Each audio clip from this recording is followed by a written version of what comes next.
Well, good evening, everybody, and welcome to tonight's Committee of the Whole meeting for Monday, April 7, 2025.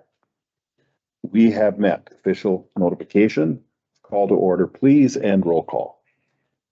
Shipper McCone. Here. Laura Gapsky. Roll call vote. Aye. Just here. Oh, here, sorry. We're just here. Ben Gallagher. Here. Nick Olson. Here. Brooke Taylor. Here. President Stephen Olson. Here. Nick Schumacher here. Thank you. This meeting is a meeting of the Board of Education held in public for the purpose of conducting the school district's business and is not to be considered a public community meeting. There is a time for comments by members of the public during the meeting as indicated on the agenda. Members of the public wishing to address the board on any of the topics included on tonight's agenda may do so by signing up on the public comment sign-up sheet by the entrance prior to the start of the meeting. The board requests refraining from making any comments involving personally identifiable information about students, staff, or administration. Comments should be respectful, focused on the items being considered by the board, and will be restricted to 3 minutes in length. Action taken at today's meeting is to forward the recommendation for final approval at the next regular school board meeting on Monday, April 14th, 2025. First on the agenda, comments by members of the public. Do we have any speakers this evening? Thank you. Next on the agenda is a report from our superintendent. Okay, so my first informational item will be moved to next week. Mr. Liebers is really sick tonight, so we're hoping he's better by next Monday, which means I will have several things next Monday, which I'll have a Four Corners update. We'll have our student update from the high school. And then Caitlin Knoll is going to give us an update on ACP senior project, but she also helped with the Superior Days work this year. So she's going to give an update on that too. So Aaron Liebers, if he's feeling better, will join us on Monday night. He has a lot of really cool data he wants to share about some of the progress made at the middle school. So looking forward to hearing that from him. I have a couple action items. The first one is consideration for an overnight trip for the Spartan Spin students. They do this every 2 years, I believe. And Elise said that she can't be here tonight, but if you have any questions, I said I'd bring them back to her. Motion to approve. There's a motion and a second to approve the Spartan Spin overnight field trip. Any discussion? Just a side note, I enjoy all their little things that they put out. They're very entertaining. They are funny. Agreed. I do have questions, and it actually relates to both, but how are volunteers and chaperones chosen, just overall? Probably depends on the teacher. Okay. I don't know. Can I ask you guys if you have, can I put you on the spot when it comes to any, like, do you have any feedback from a teaching perspective as to how chaperones would be identified? Well, for my trips, I want somebody that I know and Trust. Yeah. that can handle students that I trust Mhm. in case I have to step out. Mhm.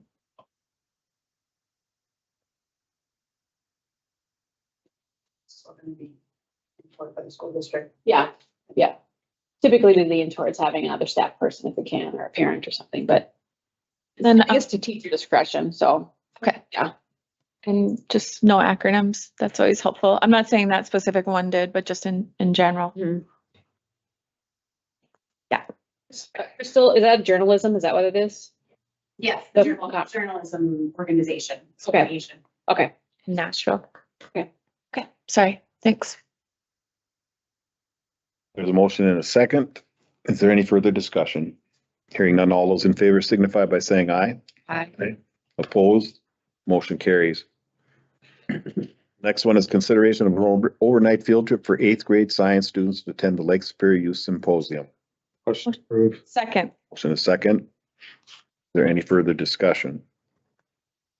Hearing none, all those in favor signify by saying aye. Aye. Opposed? Motion carries. Board committee reports, budget and insurance committee. Mr. Nick Olson.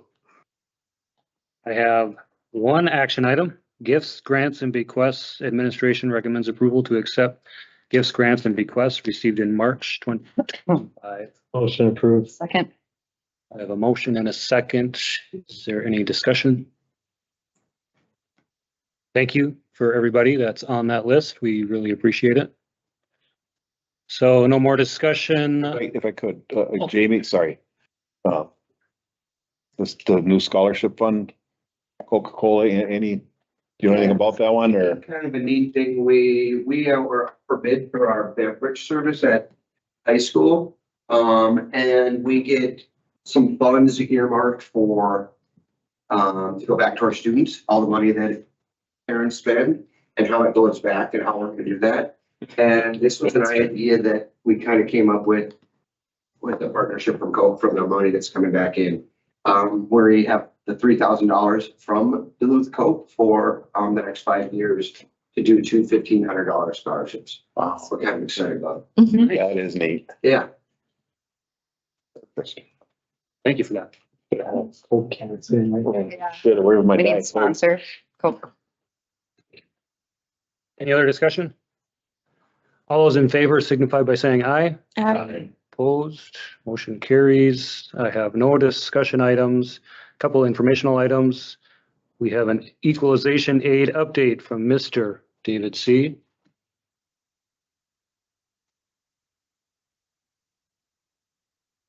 All right, well, I just want to come up and give an update on the equalization aid and to follow along with the email that was sent out last week or 2 weeks ago, whenever it went out. When I went and talked to the community, I got some people like, oh, you know, it's so long or whatever. So I'm going to give you my version of what that email is. Your taxes are going to go up. If something doesn't change with the state, your taxes are going to go up. I can't say that enough. I said it during the referendum talk that your taxes are going to go up, or because of reduction equalization aid, and I'm saying it again now, taxes are going to go up unless something changes at the state funding level. Right now, we're looking at a reduction of either up to $600,000 up to $1.5 million reduction in equalization aid. We are going to get in an additional maybe $300,000 in just revenue that comes into the school district. That's without taking into consideration everything that's going on the federal level.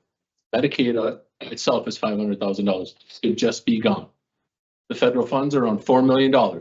Those could just be gone.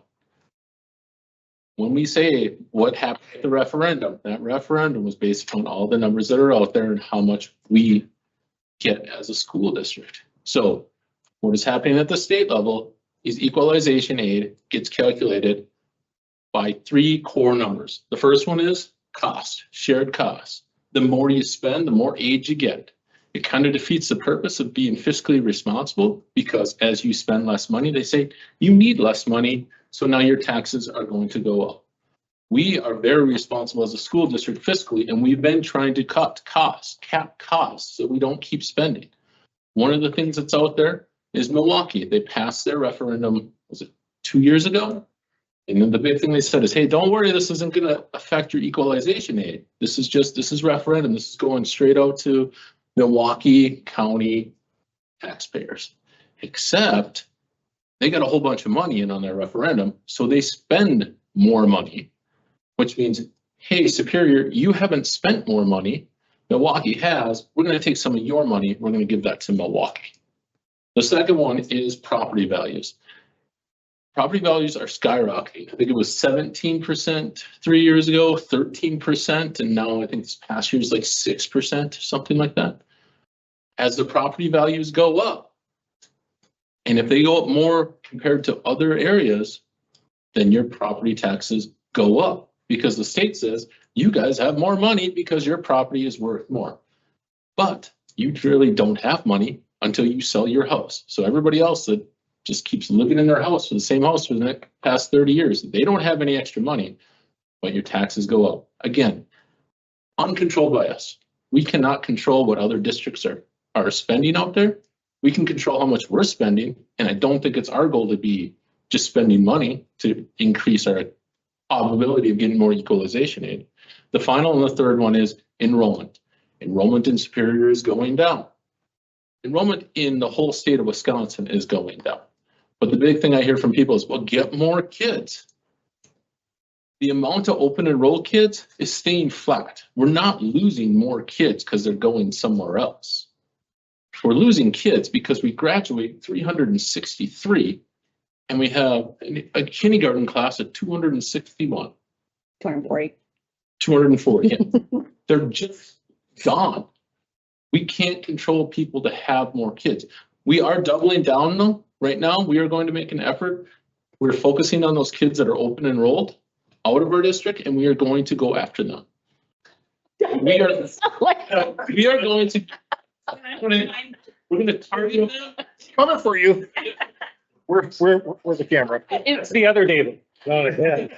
David's coming. We have some strategic, student, recruitment strategies. Okay, that's better.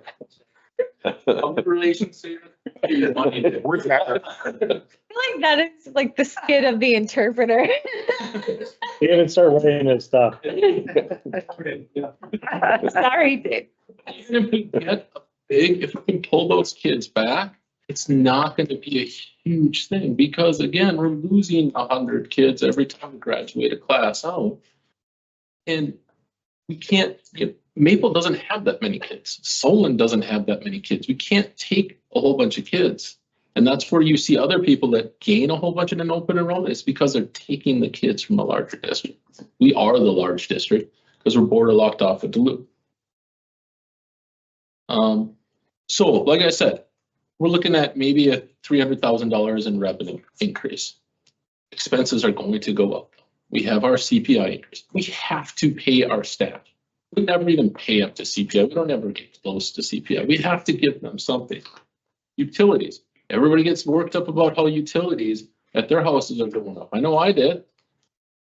Then I looked at the bill the Superior gets. We don't get a discount because we're a school district. Superior Water, Light and Power charges us the same rate that it charges everybody else out there. So when somebody sees, man, my bill went up $100, I'm going back and say, man, my bill went up $250,000. So we have to figure out how we're going to pay for that. Again, revenue's not going up. We have inflation, just like everything else. Everything is going to go up. And unfortunately, I don't think that's going to change anytime soon. As everything goes up, our revenue still doesn't go up. And then our health insurance, we worked really hard to bring costs of our health insurance down. We made it $1 million savings. That's like 15 teacher jobs. $1 million savings brings us. Insurance is going to go up again next year, 4%, I'm guessing, right around in that area. We're pushing hard to negotiate down. Their opening bid was double that. We pulled them down at least to 4% area. Health insurance is going to go up. It's going to keep going up, keep going up, and keep going up, regardless of what we do. There's nothing we can control on that side of it. We can only control the things that we have the ability to. And with that, the things that we can cut now are going to touch the classrooms. And that's where there's going to be big pushback. We're in an absolute no-win situation because taxes are going to go up. And we're still going to have to make cuts. But the biggest thing I just want to push out there is I had people question during the referendum, you never said taxes are going to go up. And then I had to pull 5 videos that show, here's the 5 times that all these board members, every one of these board meetings, every one of these, gatherings we have. God, I can't think of the word. So I'm saying that again, taxes are going to go up unless something changes at the state level. And if people really want to change that, reach out to your representatives. It is on our website now. All you have to do is download the email and you can send it out to your representatives. If it doesn't change, taxes are going to go up. Joint Finance Committee is going to be in Hayward. The Superior School District will have a presence there. We need people to understand. We need the representatives to understand that we can't take this anymore. Some of the things you're going to get back on. Well, you have declining enrollment. You got to make cuts. Okay. How do we make cuts then? We just lost 100 kids and they're spread out. Where do we make the cuts at? Do we close another school? Because that didn't go over very well. But if you talk to a lot of the representatives, they said, yeah, you got to condense down. Well, that's code for closed schools. But I don't think the constituents want that. I certainly don't have to do that. But when it comes down to you don't have choices. Do you cut teachers? Do you cut, because it can't shut the heat off. There's only so many places that you can make cuts. And unfortunately, we're bare bones now.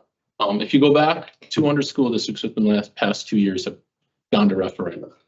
The numbers on the passing rate is coming down. I tell people out there, just go Google failed referendum, Wisconsin schools, and you're going to see some of it's sad. You got Wausau, they failed. They're talking about closing 3. Yep, there is numerous ones, or even go in and read some of them that say, hey, if it doesn't pass, this is what's going to happen. Because that is what's going to happen.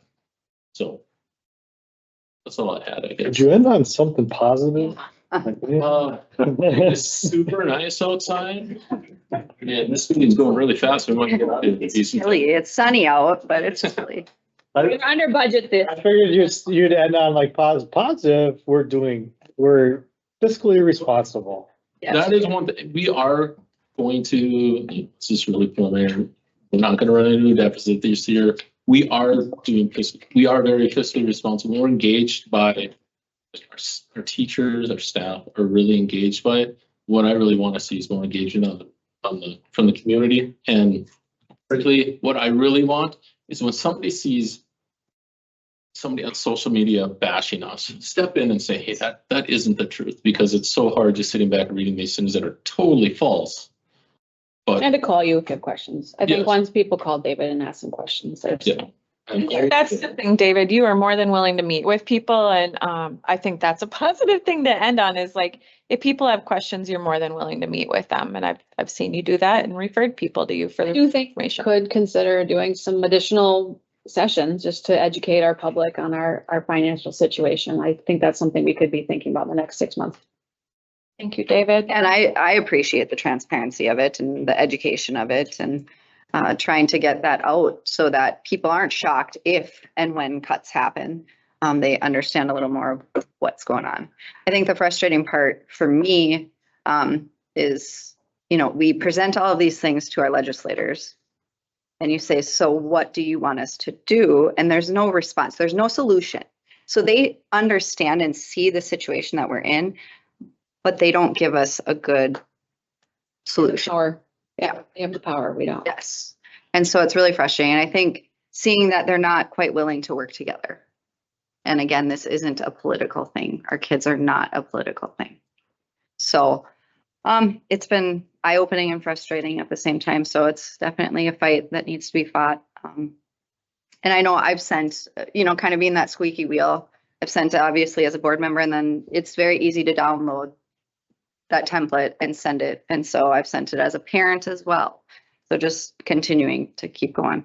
So I had a parent contact me as well, Brooke, and said, hey, I didn't know this was super easy to Super use easy. from our website. So the more we can share that, and if people are frustrated or take action. We'll provide some reminders that are smaller next weeks, just to remind them, here's where you go for more information and or get the template too. Who's going to the joint finance committee meeting? I'm going with, are you going? Yeah. Great. I was going to go into a joint speech with some CISA 12 superintendents. If you do it together, you have more time.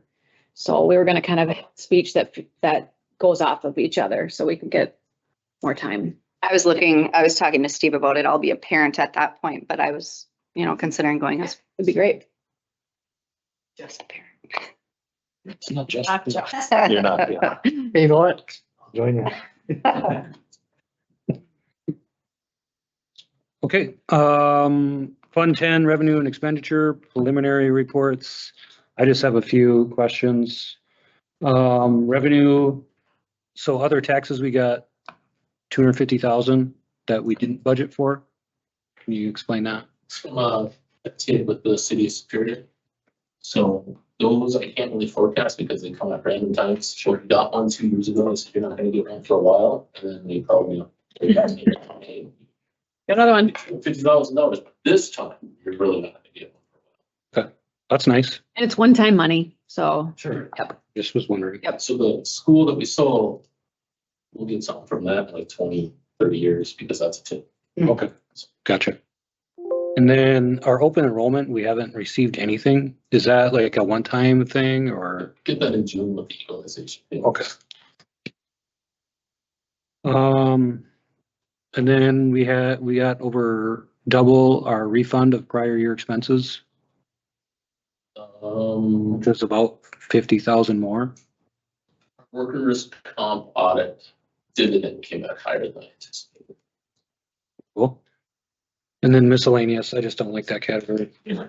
So miscellaneous, we kind of dump money into there, but we're not exactly sure where to put it into, and then we will. Recode it. Audit after. Some consultants come in and say, you got that stuff. Okay. And then on the expenditure side, we over 40,000 on English. Is that just because of Act 20 or what is that? We had a teacher that was budgeted into that. Or no, was not budgeted into that, should have been. So it was a teacher that moved. So we had those transitions at the beginning of the year. So there's a different code that would be smaller. Yeah. Right, because it was budgeted in the wrong code. Yep. In math, we haven't spent nearly close to what we budgeted. Is that? 2 teachers hit regular curriculum instead of hitting the math. So they hit a 1-2-2 as opposed to the math function. So it's a coding issue again? Yep. So they reflected somewhere else. Yep, teachers that, so when we did those transitions with, So when you create the budget for next year, will those get adjusted? So it's an accurate reflection of is that how that works? Yep, Is that so for next year? this year, and last year was the first time I really did the budget on my own. So this year, you get preliminary budget in either May or June. Corinne in the HR department runs, it's called employee management. That's something we started last year. How people did it before that. Because it was amazing. And I can tell you exactly what somebody should make throughout the year, how much it benefits, how much all their taxes are gonna be. So the numbers are gonna be closer. But sure, yeah, people leave it in and things like that, that kind of skew up. So Gotcha. So is that the same for the digital learning expenses, which are double? Actually met with Crystal today about digital learning. That some of it is associated with more kids using the online resources, but also a large chunk of it was a bill that came in extremely late. So if you look at last year's digital learning, it was way down. It's that expense instead of hitting last year hit this year, so that's why I pushed it. So it was in July versus June or something? Yeah. Okay. Phi-Ed, we're still shy, like 500,000. We got 15 teachers in there, so that's where that's Just normal. Okay, lines 221100 and 221900, improvement of instruction. They're both labeled improvement of instruction. Is that, what are they? So they're 2 very similar codes or functions within Looper. We actually use one for our Title I money comes into it, and then the other one, our Title II money comes into it. So it's just a differentiation. So We're way under budget. Is that normal? Like 875,000? yeah, well, the part of it was there was ESSER money that was budgeted originally inside that. One of those codes that we had to pull out. Sweet. And then I just mentioned to you a little bit, maybe we could get these like comparing like last year's to this year's, so we can perhaps. We might have to do a year to date as opposed to year over year, because the numbers are gonna skew up as far as like if you look at the revenue on our Sure. open enrollment, it's still gonna show 0. But even year to date would be better, because then I can like see where things maybe are missing or off. Yeah, that's the report I use to see how we're doing. Okay. This year compared to last year, but that's where there's a big difference. That's what I mean. It'll be glaring, right? Yes. Okay. Anything else? Anybody have anything else? I have a question about athletics and clubs. I mean, as a parent who pays fees and obviously knows what sporting equipment costs and pays all the bills for a youth organization, I know that costs are extreme, but it seems like a lot of our sports are in the negative, and I'm just wondering if there's a plan to maybe increase cost to play, or what are we looking for to balance out? So part of that, or one of the biggest ones that hit, you can correct me if I'm wrong, is officials and then supervision at the actual games and events. Those are usually the 2 that hit us the hardest. I know the sporting events are using a lot of their Fund 21 money. We made significant cuts as far as like, especially in the transportation center that they run. Mm-hmm. And for coach buses. So if you want coach buses, you're gonna have to figure out how to pay for it on your own. Sports is just always a beast though. It's the scheduling piece of home games versus away games. Are home in a way that are predictable in the conference. You could be home against Denfeld, Cloquet, and you're gonna be away against Hibbing and Grand Rapids, which are 2 different things. I think yes, official, the cost of running everything, I think, goes up. But I think the scheduling piece is a big one. Playoffs, you might grab a seed that you travel to Appleton on the first round of playoffs versus Eau Claire, so I think a lot of that goes in there. I know the stuff that's very controllable with supplies and everything has been cut off exactly where it's budgeted. And our coaches are now, it wasn't always like this, but our coaches are now, any penny over what we budgeted goes to their fundraising accounts. So we're making those, but I think it's just the unpredictables of, the travel, where we're at and stuff. Like, didn't dance go to state or something? And like, that doesn't always happen. So, yeah. Yeah. And Sarah, there are times of year where I don't remember when, we look at those costs for athletic fees, and we've talked about them at least once since I've been in term.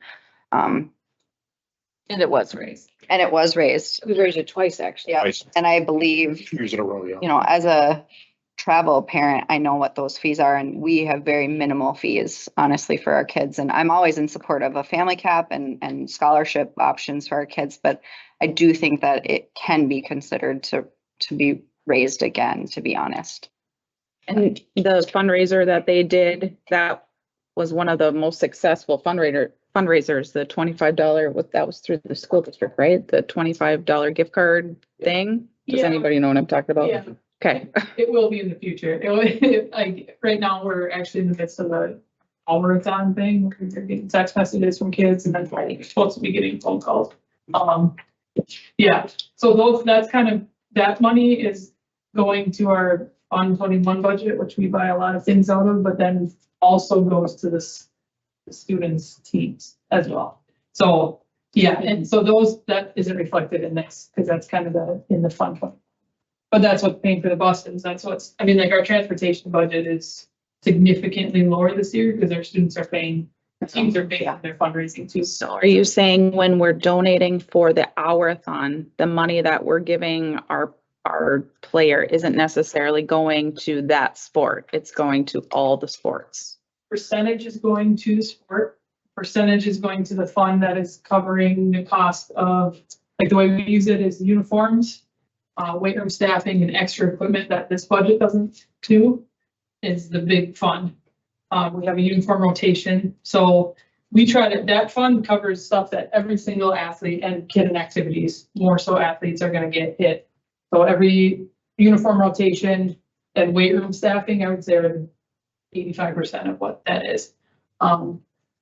What we do is I have a committee that decides what percentage goes to that fund and what percentage goes back to the student or to the teams. So that has been changed. I think this is the second year we've done that. In the past, it all just went into the big fund. We did it this way to try to get a little incentive of, hey, what your money is going to your team, which sees the team meals or the little extra stuff that's above and beyond what we use this stuff. I have concerns about, and I asked you the same question about the Spartan cards. I know the past too, so that works the same, but just always, I think a lens, there are a lot of single parent households in our community. And I've just noticed my son being a freshman, and playing sports year round. I don't know where the balance is between fundraising and raising fees, and it's still costing our families. Mm-hmm. Mannix, I think for lacrosse has had 3 different or 4 fundraisers, and I know it's needed, but also telling kids you need to text 25 people, and our kids should not be salespeople. So I'm in the middle of this. I am trying to donate to my kid on top of owing that fee. I don't know where the balance is, Amy. And for family members that have different income levels, I just really worry about that. And I don't know if there's limits on it. I know coaches, there's a need, and there's also hey, we got to protect our kids from stressing out about fundraising.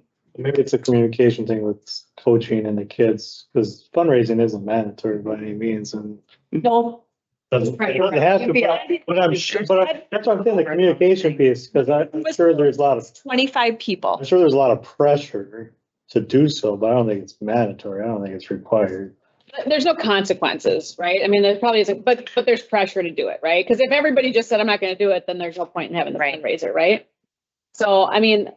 I'll sit here and say, if we didn't have to fundraise, I'd love it. But No, I'm I not think- saying that. No, but I think I'm the first one to say that I hate making these fundraisers. And when I took the position, it was very locked down. There was a lot of, we had the one big pot and it's like, well, why am I doing it? Only these two big sports get the money. Yeah. And that's why it's shifted into this because you can see that. And so if these programs, now we've added lacrosse, whose budget isn't as big as some of the others. So I think there's a couple extra.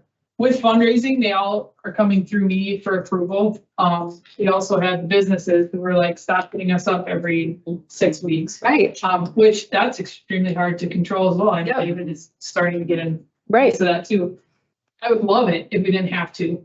The stark reality is if we start raising prices more than we already have for student fees, our participation is going to go down. So I would very open. Students who can't afford it will be the first ones to participate. And we do have a healthy, if it's not free and reduced lunch that we're going off of, we have a healthy organizations in this community that will, Ella, what do you need? Do you have kids that need a full lacrosse gear that's never played before? Yep.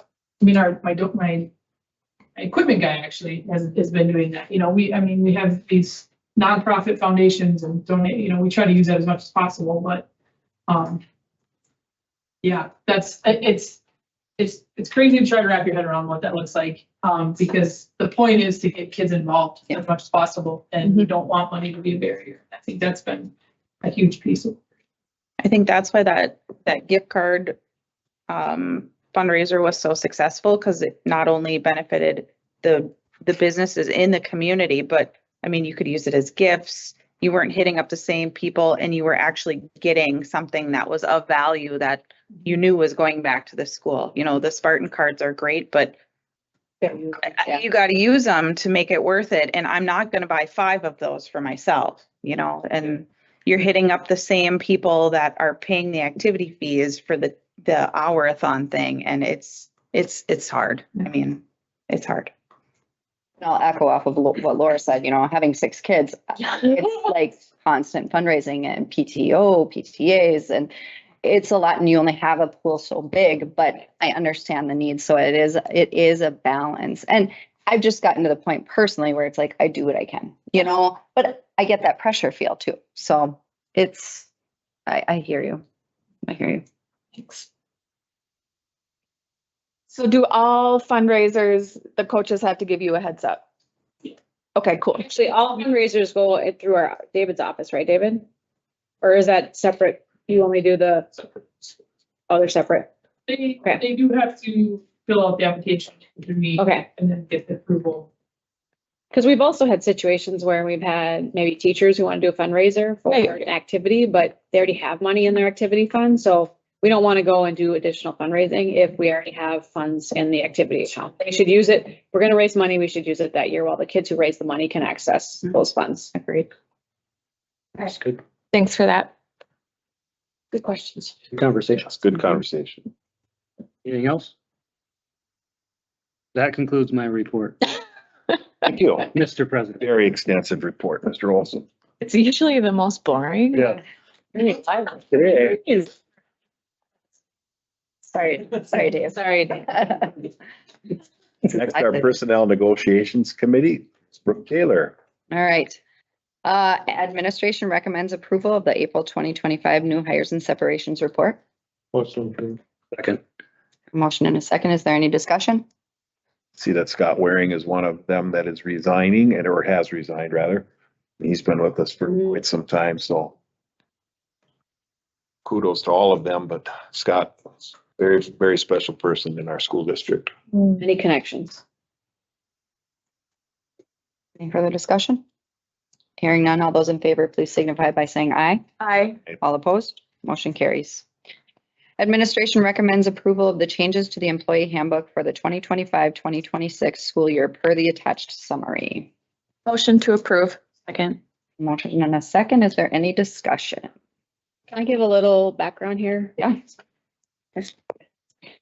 One of the things that staff have asked us for is, okay. One of the things that staff have asked us for is some follow-up on listening sessions. And so, not this week, but next week after the regular meeting, I'll send a short email out to staff just with an update. But can I just highlight some of the things that trended out, from our listening sessions? We're obviously not always able to make all the adjustments,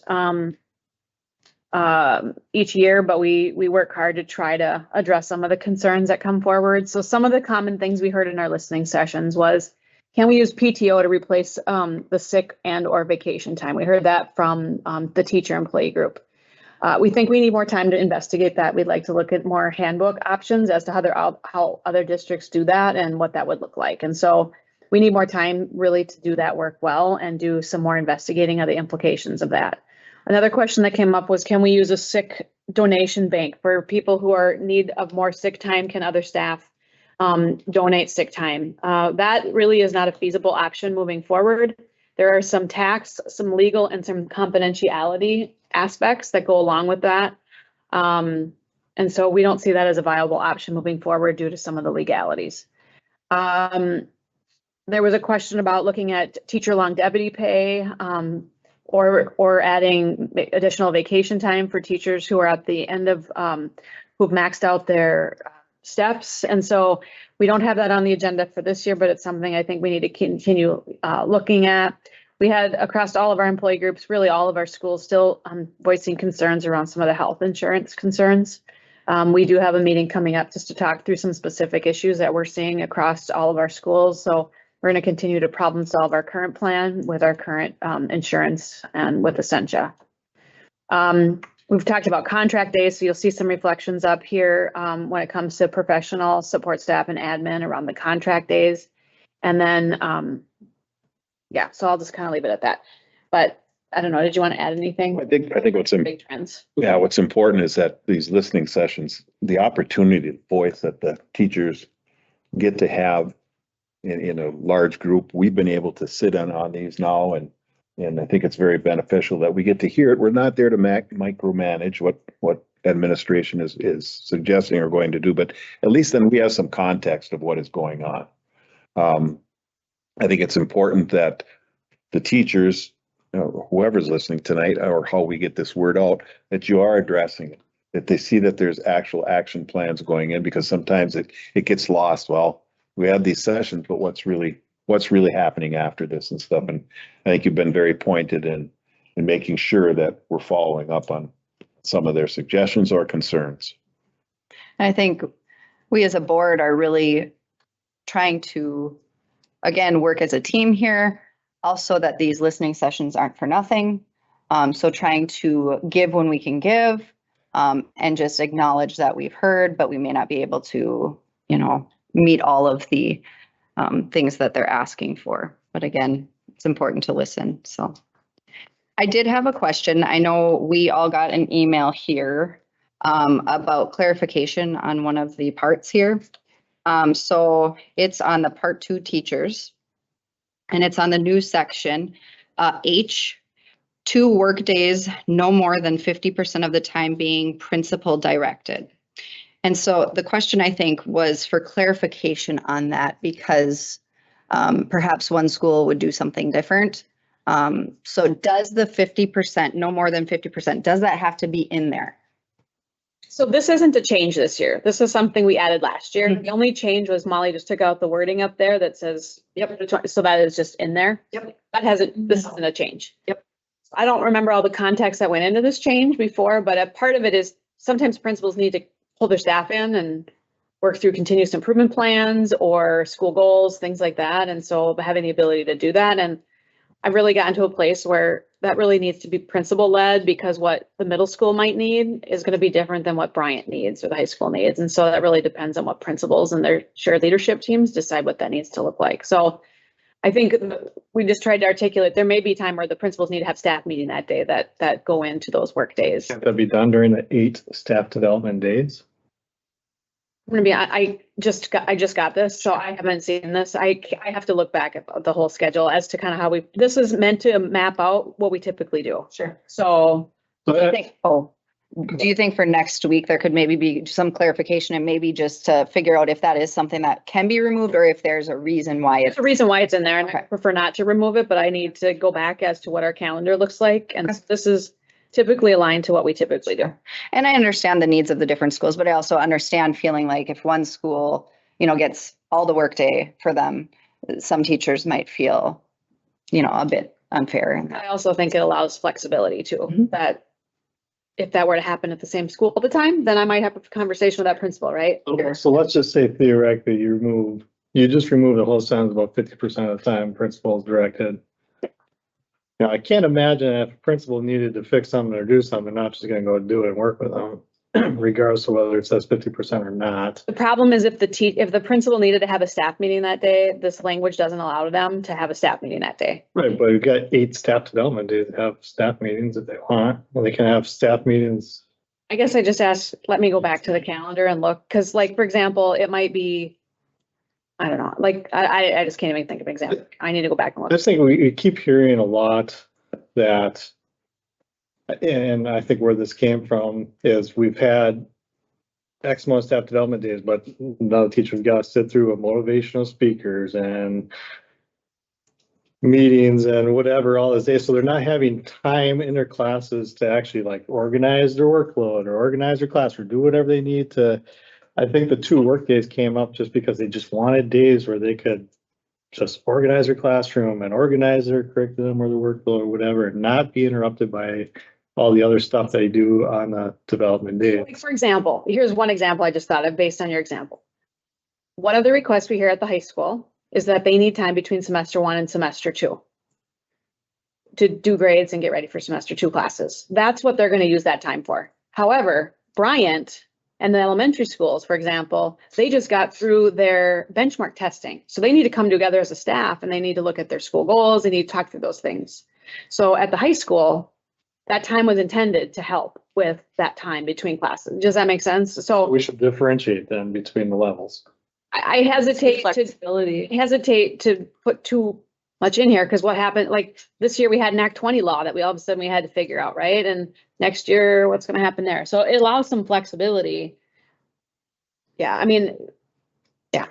I think that our principals are mindful of Absolutely. that and trying to honor and respect the work given to their teachers. So I do want to honor that. I'm hearing the teachers and wanting the consistency across the board so that there's not that feeling of unfairness. But Like, for example, I do think the principals are. yeah, they're very mindful of that. But like, for example, the elementary's on trimesters, right? Yeah, So what, working on grades, I guess, for. yeah, that's not a thing. Like, I can't, like, they don't work on grades at that time because their semester's not done at that time. So they need time to do other things, and they might want to come together as staff and do, I mean, the best example is coming together as a shared leadership team or working through your continuous improvement plans is what we do on those days. And that's all driven by the staff. The staff make those plans. It's not necessarily us or the teachers or the principals who make that. That's the shared leadership teams that make those plans. I don't recall anyone bringing up issues last year either with the handbook. Oh. And we explained this last year as part of that rationale, I think.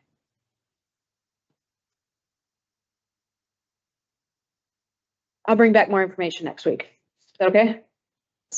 So my other question, talking about comparisons, I guess, in the next section, it talks about teachers being at school prior to the day and after the day. My question is like, why just a 5-minute difference? Why not just make every teacher 30 minutes or 25 minutes and 10 or 30 and 10? Why make that 5-minute difference just for? That was a specific conversation because we're changing the start time at this next year because of the 4 less instructional days. So that was a conversation that, if you recall, I had with Kyle Smith. If I don't have that language in, people at the high school have to come much earlier next year, and there's not a need for them to come earlier. But we do need people there a half hour early, like being there for elementary. They need to be there at 8:30 or whatever. And so that was a conversation that Kyle and I had that seemed like a good fit for everybody. Not that we were negotiating anything. A conversation. Yeah. Feedback, Yes. listening. Yes. I do think my stance is just give teachers 2 work days, but that's my opinion. I think But I'd like principals to, are I looking. guess I'd like to hear more on if we're not gonna change that and be more clear on the 50%, because I get where he's coming from, is you're gonna have one school that someone's gonna use that 50%, and you're gonna have the next school where teachers can get all day to do what they need to do. If that were to happen, it'd be brought up at labor management and we'd be addressing that with those schools. Like I would hate to put us in a position where principals and shared leadership teams can't do the work that's intended to do on those days. The intent of that was really to give high school teachers the time to do grades and prepare for second semester. That's not needed at the elementary level for that particular example. I so just separate primary, secondary. Like I said, what happens this year isn't necessarily like I can't predict what's gonna happen next year around what I need. Or try it out for a year. I wanna keep. Let's not forget. I think that like different schools need different things at different times too. Yeah, and I think. It's I not agree. a blanket statement, and I think you would hope that the administrators aren't just having a meeting for the sake of having a meeting, because Because they if they gotta plan it, and that's a lot of work. Like, for example, the middle school is just getting done with their bar contract, and they had bar training for the last couple years. So they were doing that training while other teachers were doing other content area work. So, that was the flexibility they needed this year. Now they won't have that anymore, but Act 20 things have been happening at the elementary school. And then we've got new math curriculum at the second. So everybody's just really in a very different place, and what they need is, teachers really drive that. I haven't heard complaints about that, but that I doesn't. think it was just worth bringing up for a good Yeah. discussion to, Yeah. for clarity too. Yeah. Purposes for the teachers that may have that question, so. Yeah. Any further discussion? Well, on a You- positive, I really think, I want to commend whoever came up with the idea of adding the 2 holidays, the Wednesday before Thanksgiving and Martin Luther King Jr. Day. That was a great idea. It was. And Happy birthday, Anna. happy birthday.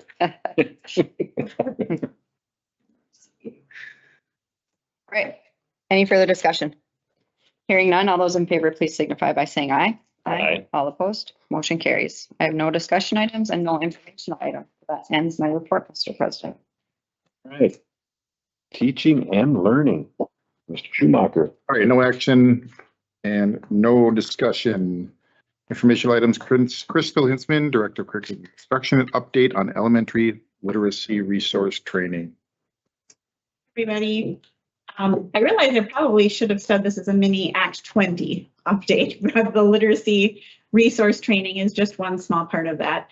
As you recall, through our Act 20 conversations and learning about that in the past, Act 20 really has those 3 buckets of required things that we have to do. We had the required science-based literacy instruction training that all teachers have to undergo, and that's the work that we did last April staff development, and then in June when we ended the school year early for our elementary students and then had that training. So that part of our requirement is done. We were finished with that last summer. With the exception of, as any new teachers come on board in our district, we need to train them within the first 6 months that they're in our district. And then, of course, there's the assessment bucket that Kate has been working really hard on with the teachers and principals. And I think that we should be a model district for that work because she and the teachers and the principals have done a fabulous job. The last part is really making sure that we are using a literacy resource curriculum, as people often refer to it as a curriculum, that is aligned with science-based literacy. So our teachers went through a review process last summer. We adopted Benchmark Advance. And now kind of the last home stretch of that is the training that we're now going to provide to all of our elementary teachers about that. So that's really the new part for you that I wanted to make sure you know about. The training will take place in 2 parts. On April 17th, which is our staff development day next week. Our teachers will be from 8 o'clock to 1 o'clock that day learning the lay of the land about that new resource. And all of the materials will be in 3 big groups at Cooper Elementary for that whole time. Teachers who might be moving to new grade levels next year, which can always be a little bit stressful, will be trained with the new grade level that they'll be a part of next year. So they will be familiar with that. And then the second part of the training will happen on August 26th, one of our staff development days at the beginning of the school year. That part's going to be a little more on just the new technology with our new resource and how they use the accounts for themselves and for the students. Oftentimes doing the technology training part is a little easier right before you're going to start using it than months ahead. So, our training will then be complete for that resource part of it. So that's a little bit of an update about Act 20. Do you guys have any questions? On a funding note, I feel bad now ending on a low note, but I just need to remind everybody it's important for us to remember that the $50 million that was to be allocated to DPI to provide support to districts to offset the cost of Act 20, none of those funds have been released. So DPI is not able to provide an opportunity for districts to ask for support for any of the costs we've had to incur for implementing Act 20. So that, it's frustrating, even though there is a lot of goodness about making sure that we have full literacy instruction and science-based literacy strategies. It's, as you do, well, we talked about the training last spring, there are unsupported costs that have been associated with this. So we are hopeful that maybe that will kick into action sometime soon. Okay, thank you. Thanks, Crystal. That's it. Back to you. Thank you. Policies and rules, Mr. Ed Gallagher. Administration proposes the approval of changes to the following policies based on Neola recommendations in order to be in compliance with state and federal legal updates. Got 2 action items. First one is the first reading of policy 7310, disposition of personal property. Motion to approve. Second. Motion and a second. Any discussion on this policy? Just the Neola update.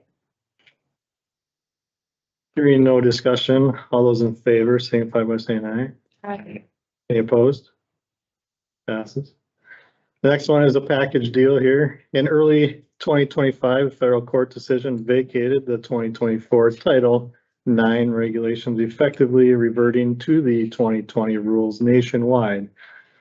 So this would be to rescind policy 2264, non-discrimination on the basis of sex in education programs or activities for addressing allegations of sex discrimination, including sex-based harassment, which occurs on or after August 1st of 2024, and to revert to the policy 2266, all the same words I just said. Motion to approve. Prior to. Second. We got a motion and a second. Anybody have any conversation on this? There's just a lot of work put into that. It's frustrating. Now we're going backward, but. Any other comments? Thank you, Amy. I'm sorry. Hearing none, all those in favor signify by saying aye. Aye. Are there anybody opposed? Yay. One opposed? Motion passes. No discussion items. We have a package deal informational item here. In early 2025, a federal court decision vacated the 2024 Title IX regulations, effectively reverting to the 2020 rules nationwide. This would mean that we will rescind Administrative Guideline 2264 and revert back to Administrative Guideline 2266. Being in order with the policy we just voted on, which is the non-discrimination on basis of sex and education programs or activities for addressing allegations of sex discrimination, including sex-based harassment, which occurs prior to August 1st, 2024. There you have it. Wow. Good reading. Good. Yes. Being mindful of people's time. Thank And you. that concludes my committee there, President Olson. Thank you. All right, reminder, our regularly scheduled meeting of the board is next Monday, the 14th. We will be in closed session at 4:30 PM and return for the main meeting at 5 PM. That could be adjusted. We don't know. It could be adjusted. That's the plan right now. Motion to adjourn. Second. Motion second to adjourn. All in favor signify by saying aye. I. Opposed, motion carries. Thank you for being here. Hey, did you used to read commercials for micro machines? I'm kidding.